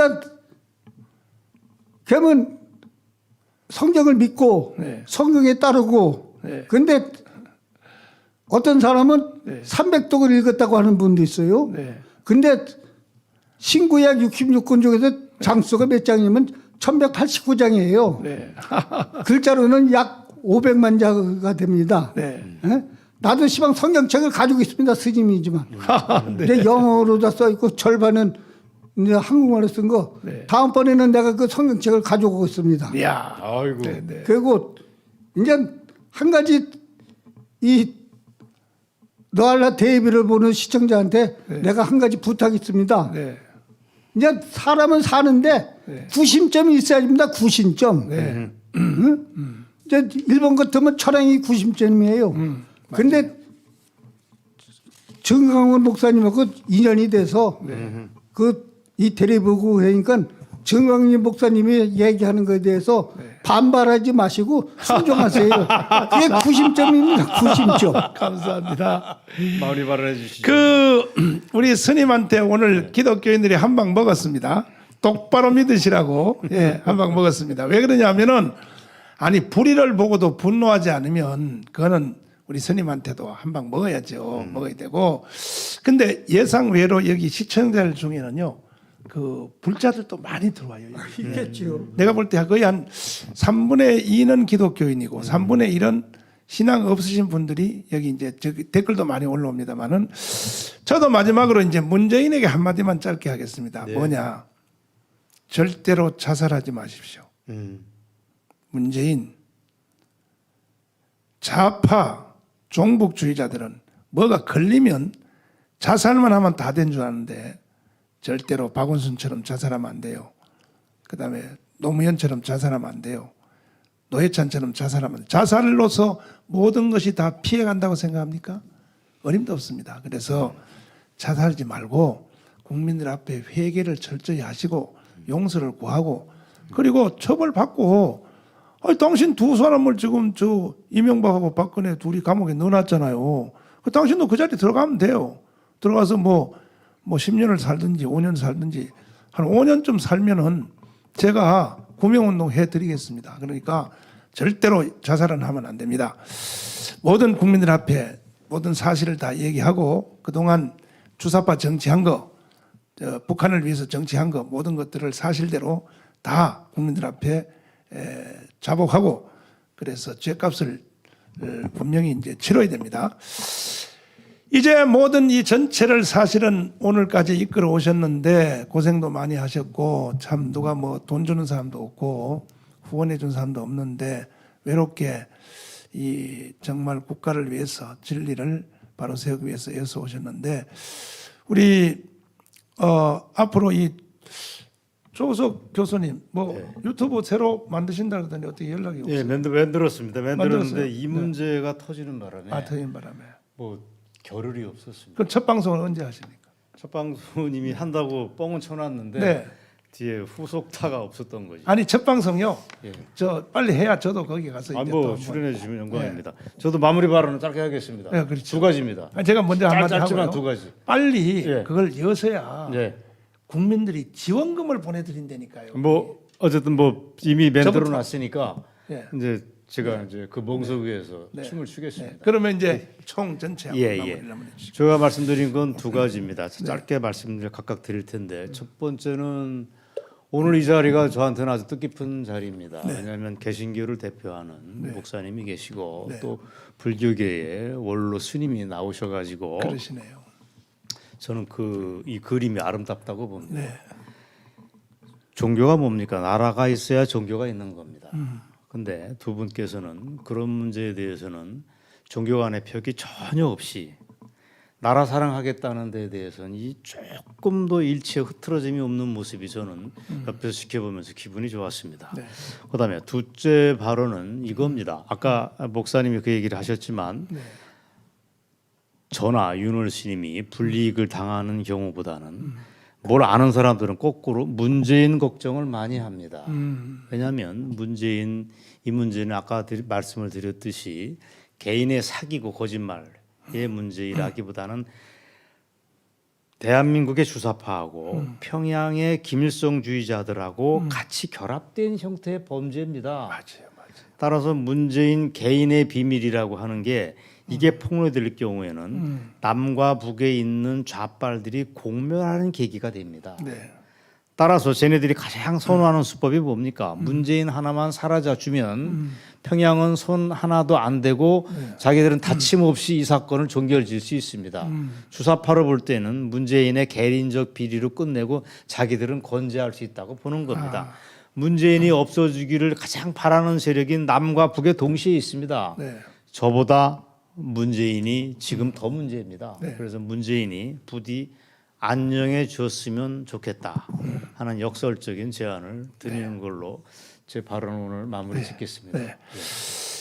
국민 여러분 그리고 시청자 여러분 정말 여러분들 오늘 충격스러운 메시지를 들으셨습니다.